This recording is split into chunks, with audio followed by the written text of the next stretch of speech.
Ini mengisahkan seorang pengemis bernama Liang. Sejak kecil, ia menjalani hidup penuh penderitaan, dihina dan diremehkan oleh orang-orang di sekitarnya. Namun, nasibnya berubah ketika ia bertemu dengan seorang pertapa tua, Master Wu, yang ternyata adalah seorang pendekar legendaris. Melihat semangat dan tekad dalam diri Liang, Master Wu memutuskan untuk mengajarinya seni bela diri yang telah lama hilang, sebuah teknik kuno yang dapat menjadikan seseorang tak terkalahkan. Dalam perjalanan panjangnya, Liang menghadapi berbagai rintangan, mulai dari pertarungan dengan para pendekar tamak hingga rahasia kelam yang tersembunyi di dunia persilatan. Di sebuah kota kecil yang dipenuhi oleh kemewahan dan ketidakpedulian, hiduplah seorang pengemis bernama Liang. Ia bukanlah siapa-siapa, hanya seorang pria kurus dengan pakaian compang-camping dan wajah penuh debu jalanan. Setiap hari, ia duduk di sudut jalan yang sama, mengulurkan tangan, berharap ada seseorang yang berbelas kasih kepadanya. Namun, seringkali yang ia terima bukanlah koin, melainkan cemoohan dan hinaan dari orang-orang yang menganggapnya sebagai sampah masyarakat. Sejak kecil, Liang telah ditinggalkan oleh keluarganya. Ia tak pernah tahu siapa orang tuanya atau dari mana asal-usulnya. Yang ia tahu hanyalah penderitaan dan rasa lapar yang terus menghantui setiap harinya. Kota tempat ia tinggal dikuasai oleh para bangsawan dan pendekar sombong yang tak segan-segan memperlakukan rakyat jelata seperti budak. Para pengemis seperti dirinya hanyalah hama yang harus disingkirkan. Suatu hari, Liang berjalan menuju pasar, berharap menemukan sisa makanan di antara sampah-sampah yang dibuang.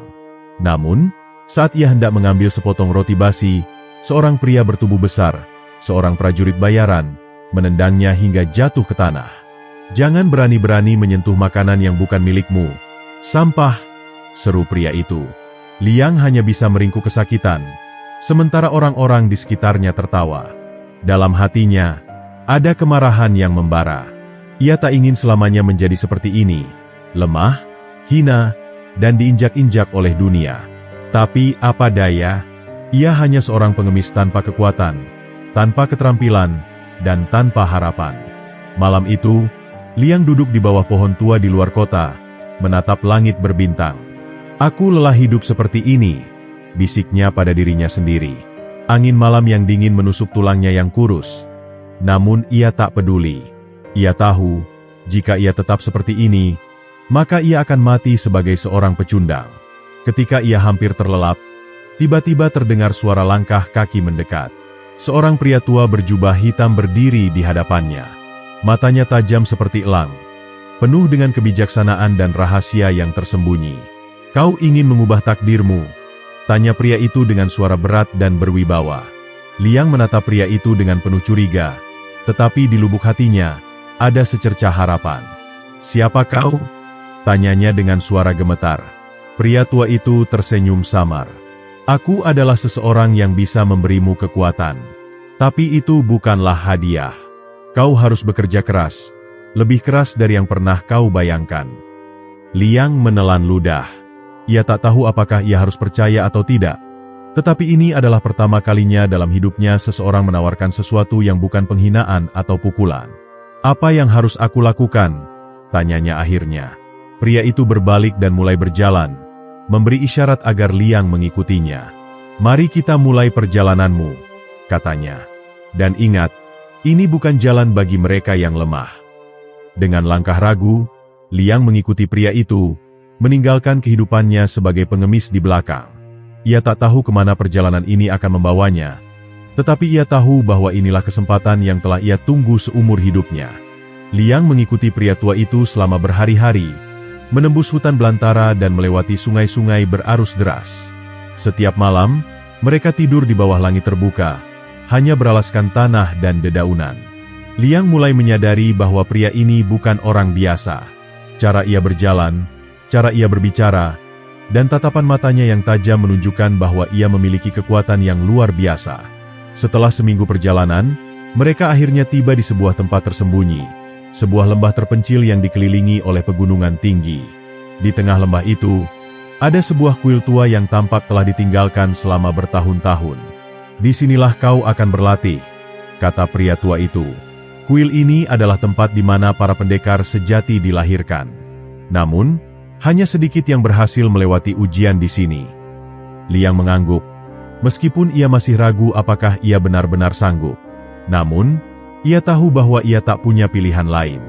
Ia tak ingin kembali menjadi pengemis yang diinjak-injak. Ia harus menjadi kuat. Latihan dimulai keesokan paginya. Liang diberi tugas sederhana, membelah kayu, mengangkut air dari sungai, dan membersihkan kuil. Awalnya, ia merasa tertipu.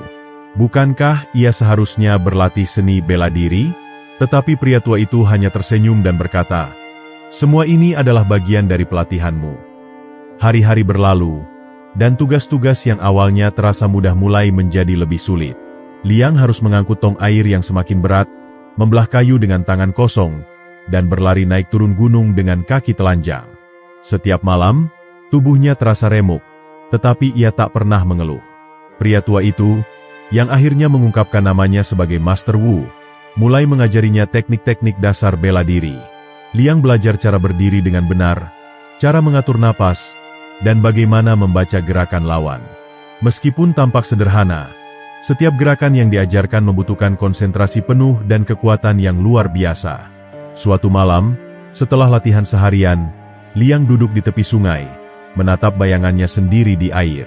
Ia melihat sesuatu yang berbeda. Tatapan matanya kini lebih tajam, tubuhnya lebih kokoh, dan ada api yang membara di dalam dirinya.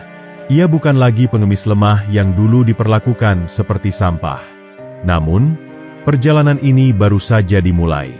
Masih banyak yang harus ia pelajari, dan masih banyak tantangan yang menunggunya. Master Wu mendekatinya dan duduk di sampingnya.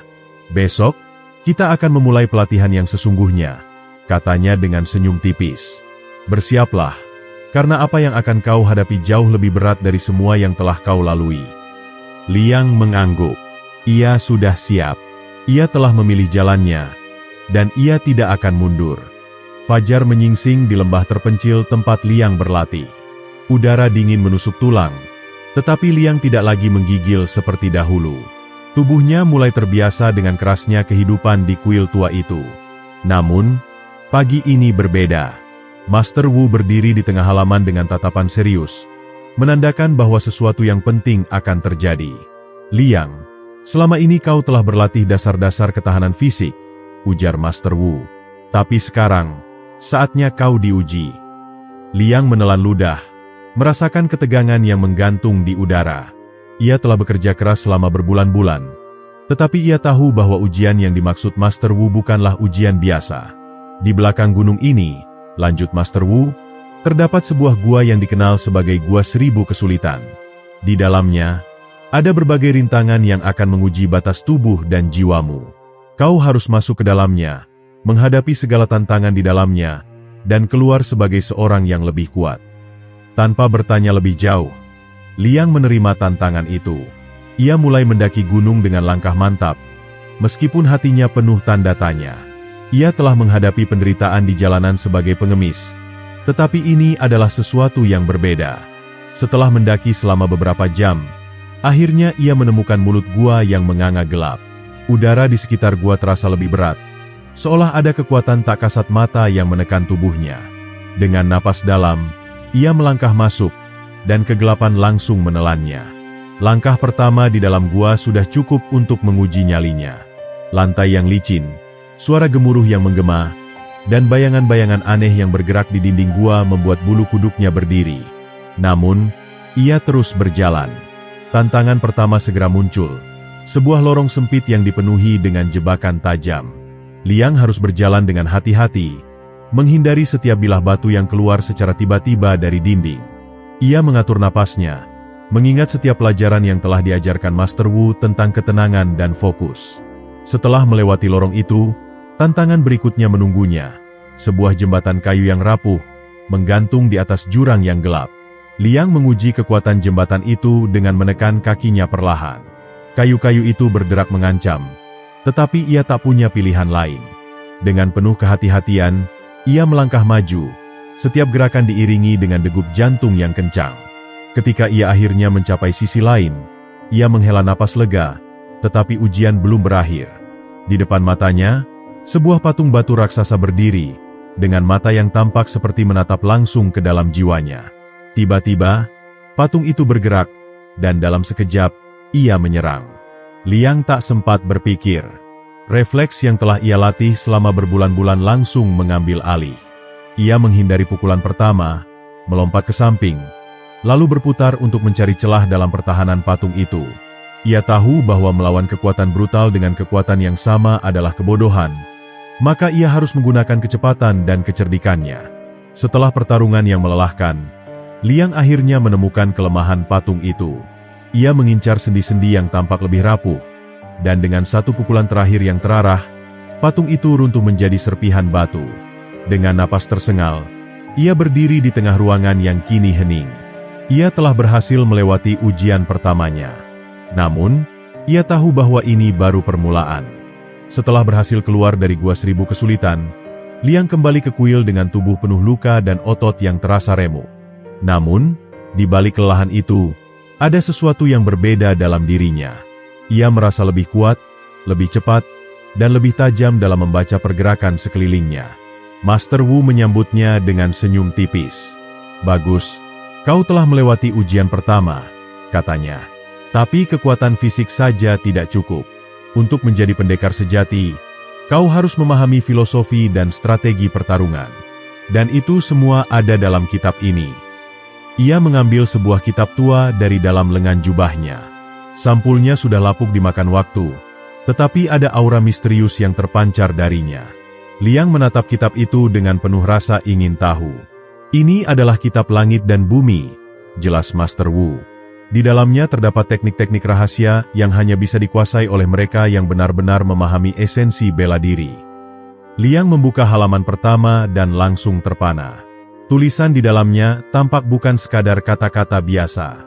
Setiap kalimat seperti menyimpan makna yang dalam, seolah-olah ada rahasia besar yang tersembunyi di baliknya. "Mempelajari kitab ini bukan hanya soal menghafal gerakan," lanjut Master Wu. "Kau harus memahami filosofi di balik setiap teknik. Kau harus belajar berpikir seperti air, mengalir tanpa bentuk, tetapi mampu menghancurkan batu." Hari-hari berikutnya dihabiskan Liang dengan mempelajari kitab tersebut.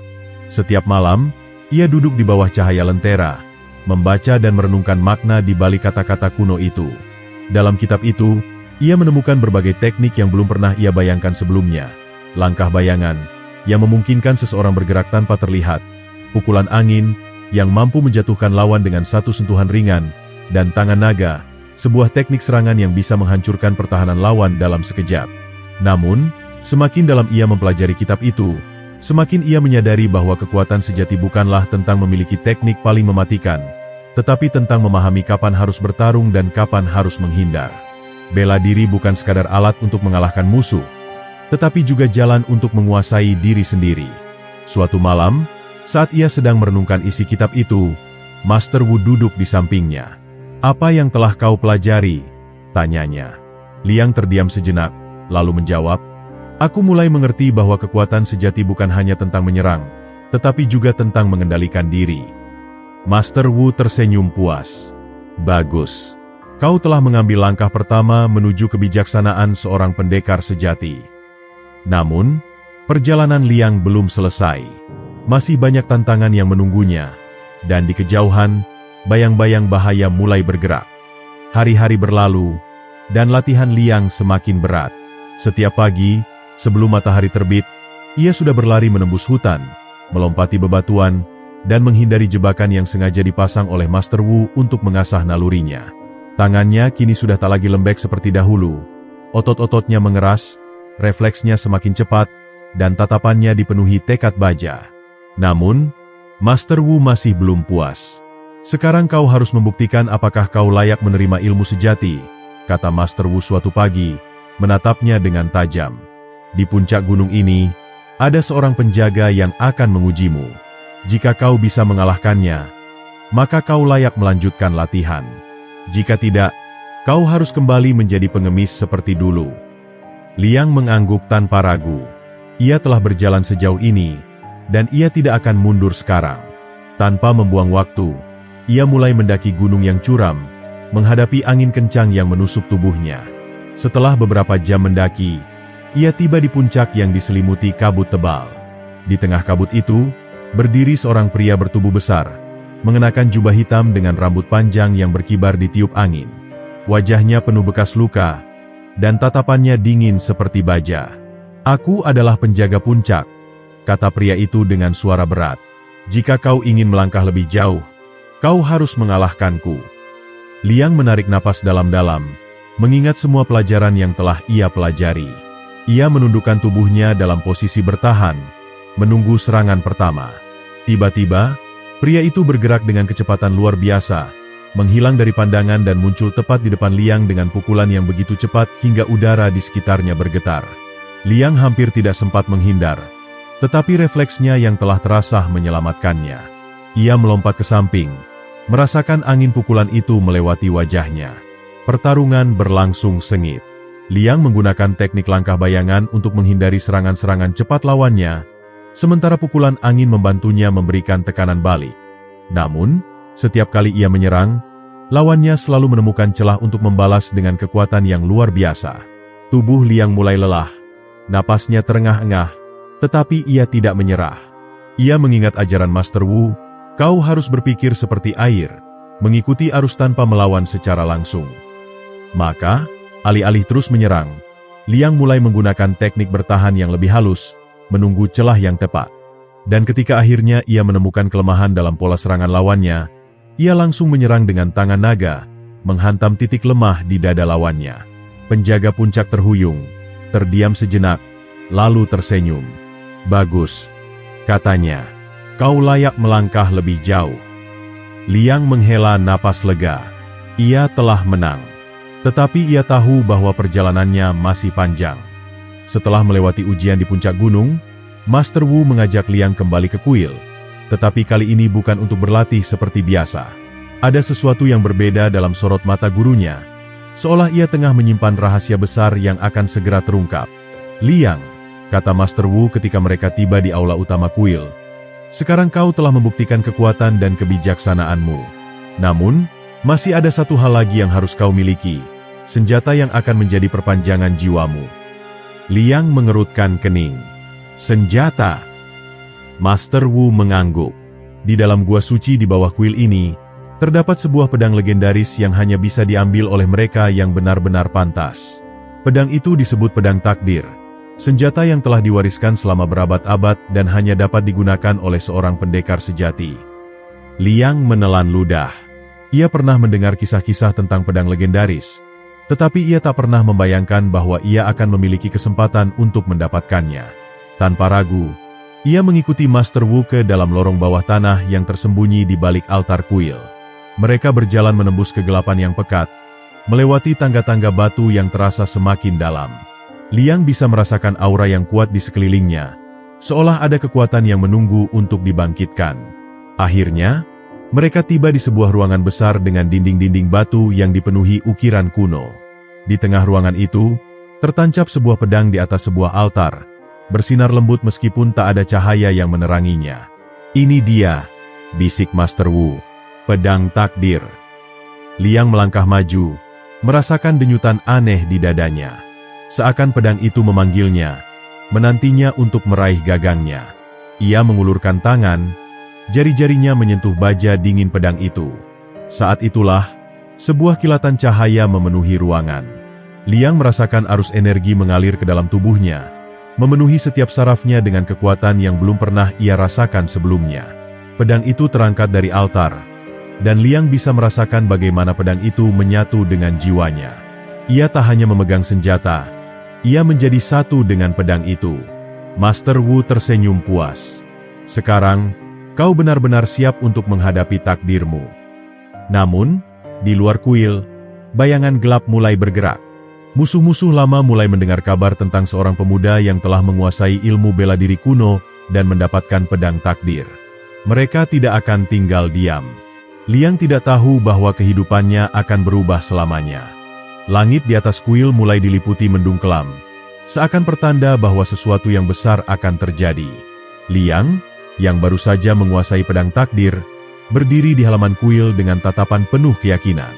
Namun, dalam lubuk hatinya, ia merasa ada sesuatu yang mengganggu, seolah ancaman besar sedang mendekat.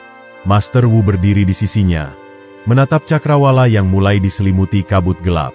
"Liang, Musuh-musuh yang telah lama bersembunyi kini telah mengetahui keberadaanmu.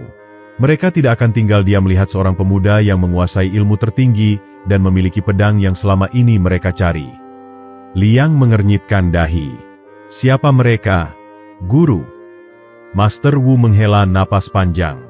Ada sebuah kelompok bayangan yang disebut Tangan Iblis. Sekumpulan pendekar sesat yang telah menguasai ilmu hitam dan membantai banyak orang demi kekuasaan. Mereka telah mencari pedang takdir selama puluhan tahun, dan kini mereka pasti tahu bahwa kau telah mengambilnya dari altar. Kata-kata itu membuat jantung Liang berdetak lebih cepat. Ia telah mendengar legenda tentang Tangan Iblis, sekumpulan pembunuh tanpa belas kasihan yang memiliki kekuatan di luar nalar. Mereka bergerak dalam gelap, membunuh tanpa suara, dan meninggalkan jejak kehancuran dimanapun mereka berada. Tiba-tiba, angin berembus kencang, membawa aroma anyir yang menusuk hidung. Liang dan Master Wu serentak menoleh ke gerbang kuil. Dalam kabut yang semakin pekat, bayangan-bayangan hitam mulai bermunculan. Mereka bergerak tanpa suara, seperti hantu yang datang dari neraka. Liang, bersiaplah, ujar Master Wu dengan suara tegas. Pertarungan ini tidak bisa dihindari. Tanpa menunggu lebih lama, salah satu sosok dari bayangan itu melompat ke depan. Ia mengenakan jubah hitam dengan wajah tertutup topeng tengkorak. Tangannya memegang sepasang belati melengkung yang berkilat tajam. Serahkan pedang takdir, atau kuil ini akan menjadi kuburanmu. Suaranya dingin dan mengancam. Liang mengangkat pedangnya, merasakan energi dari senjata itu mengalir ke dalam tubuhnya. Jika kalian menginginkan pedang ini, datanglah dan ambil sendiri. Pertarungan pun dimulai. Bayangan-bayangan itu bergerak dengan kecepatan luar biasa, menyerang dari berbagai arah. Liang mengayunkan pedangnya, menangkis serangan pertama yang datang dari samping. Dentingan logam memenuhi udara, disertai kilatan cahaya yang muncul setiap kali pedangnya beradu dengan senjata musuh. Master Wu juga ikut bertarung, melawan para penyerang dengan teknik yang luar biasa. Meski sudah tua, gerakannya tetap lincah dan penuh presisi. Namun, jumlah musuh terlalu banyak. Liang mulai kewalahan. Tubuhnya terkena beberapa goresan dari belati tajam lawan. Di tengah pertarungan sengit itu, pemimpin Tangan Iblis akhirnya muncul. Ia bertubuh besar dengan wajah penuh luka bakar, mengenakan jubah merah darah. Matanya berkilat dengan kebencian yang mendalam. Kau hanyalah bocah ingusan, dan kau berani mengambil sesuatu yang bukan milikmu. Liang menggertakkan giginya. Pedang ini memilihku. Jika kau ingin merebutnya, kau harus mengalahkanku terlebih dahulu. Pemimpin Tangan Iblis tertawa dingin. Baiklah, aku akan menunjukkan padamu arti sebenarnya dari kegelapan. Malam telah jatuh, tetapi pertempuran belum selesai. Liang berdiri di halaman kuil yang kini penuh dengan reruntuhan. Darah menetes dari lengannya, tetapi ia tidak mundur. Di hadapannya, pemimpin Tangan Iblis menatapnya dengan tatapan haus darah. Pedangnya yang besar berkilauan di bawah sinar bulan. Anak muda, aku akan memberimu satu kesempatan terakhir, katanya dengan suara rendah namun mengancam. Letakkan pedang itu dan bersujud di kakiku, maka aku akan membiarkanmu hidup. Liang mengangkat pedangnya, menyiapkan kuda-kuda. Aku tidak pernah menyerah kepada kegelapan. Pemimpin Tangan Iblis menyeringai, lalu menghilang dalam sekejap mata. Liang hampir tidak sempat bereaksi ketika sebuah pukulan kuat menghantam dadanya, melemparkannya ke belakang. Ia terguling di tanah, tetapi segera bangkit kembali. Pedangnya bergetar di tangannya, tetapi ia menahan rasa sakit yang menyebar di tubuhnya. Kecepatanmu mengesankan, kata Liang, mengusap darah di sudut bibirnya. Tapi aku tidak akan kalah begitu saja. Dengan kecepatan luar biasa, Liang menggunakan teknik langkah bayangan, menghilang dari pandangan dan muncul di belakang lawannya. Pedangnya melesat cepat, mengincar titik lemah di punggung musuhnya. Namun, pemimpin Tangan Iblis bukanlah lawan biasa. Ia berbalik dengan gerakan kilat, menangkis serangan Liang dengan mudah. Pertarungan mereka berubah menjadi tarian mematikan. Dua bayangan yang saling berkelebat dalam kegelapan. Senjata mereka beradu dengan kecepatan yang hampir mustahil diikuti mata biasa. Liang mulai memahami pola serangan lawannya. Ia melihat bahwa pria itu selalu mengandalkan serangan pertama yang kuat, tetapi meninggalkan celah kecil setelahnya. Ia harus menunggu momen yang tepat. Dan saat itu tiba. Ketika pemimpin tangan iblis menyerang dengan pukulan yang dahsyat, Liang sengaja tidak menghindar sepenuhnya. Ia membiarkan pukulan itu hampir mengenainya. Tetapi di saat terakhir, ia berputar dan mengayunkan pedangnya dengan seluruh kekuatannya. Pedang itu mengenai bahu lawannya, meninggalkan luka dalam yang langsung membuat pria itu berlutut. Pemimpin tangan iblis menggeram, tetapi matanya penuh keterkejutan. Tidak mungkin. Bagaimana kau bisa sekuat ini? Liang menatapnya dengan tenang. Karena aku bertarung bukan hanya untuk diriku sendiri. Aku bertarung untuk keadilan, untuk melindungi mereka yang lemah. Pria itu tertawa pahit, lalu jatuh ke tanah, tidak mampu lagi bertarung. Anak buahnya yang tersisa melihat kejadian itu dan segera melarikan diri, meninggalkan pemimpin mereka yang terluka. Malam itu, Liang berdiri di bawah sinar bulan. Pedangnya berkilauan dengan sisa darah pertempuran. Ia telah menang, tetapi ia tahu bahwa ini hanyalah awal dari perjalanan panjangnya.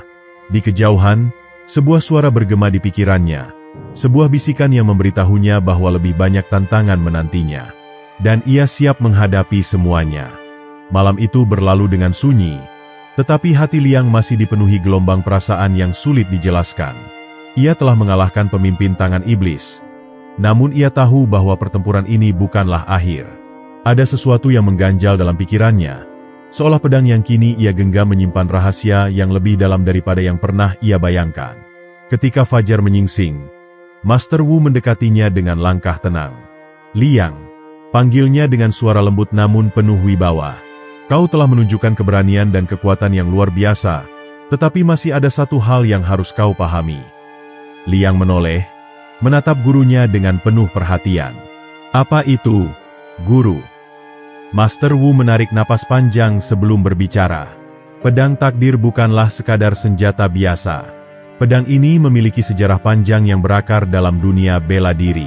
Pedang ini pernah digunakan oleh para pendekar besar di masa lalu, tetapi juga telah menimbulkan peperangan dan kehancuran yang tak terhitung jumlahnya. Liang mengerutkan dahi. Mengapa pedang ini begitu diinginkan oleh banyak orang? Apakah ada sesuatu yang lebih dari sekadar kekuatannya? Master Wu mengangguk. Di dalam pedang ini, tersegel kekuatan kuno yang bisa memberikan pemiliknya kekuatan tak terbatas. Namun, kekuatan itu memiliki dua sisi, kebaikan dan kegelapan. Jika penggunanya tidak memiliki hati yang kuat, pedang ini bisa menguasai jiwanya dan membawanya ke jalan kehancuran. Kata-kata itu membuat Liang terdiam. Ia memandang pedang di tangannya, mencoba merasakan energi yang mengalir dari dalam bilahnya. Selama ini, ia hanya berpikir bahwa pedang ini adalah alat untuk bertarung, tetapi sekarang ia mulai menyadari bahwa pedang ini memiliki kehendaknya sendiri. Apakah itu sebabnya tangan iblis menginginkannya? Tanya Liang, suaranya sedikit bergetar. Master Wu mengangguk lagi. Benar. Mereka ingin membangkitkan kekuatan kegelapan dalam pedang ini dan menggunakannya untuk menaklukkan dunia bela diri. Tapi kau telah menghentikan mereka untuk saat ini. Liang mengepalkan tangannya. Kalau begitu, aku akan memastikan pedang ini tidak jatuh ke tangan yang salah. Aku akan menggunakannya untuk melindungi yang lemah dan menegakkan keadilan. Master Wu tersenyum.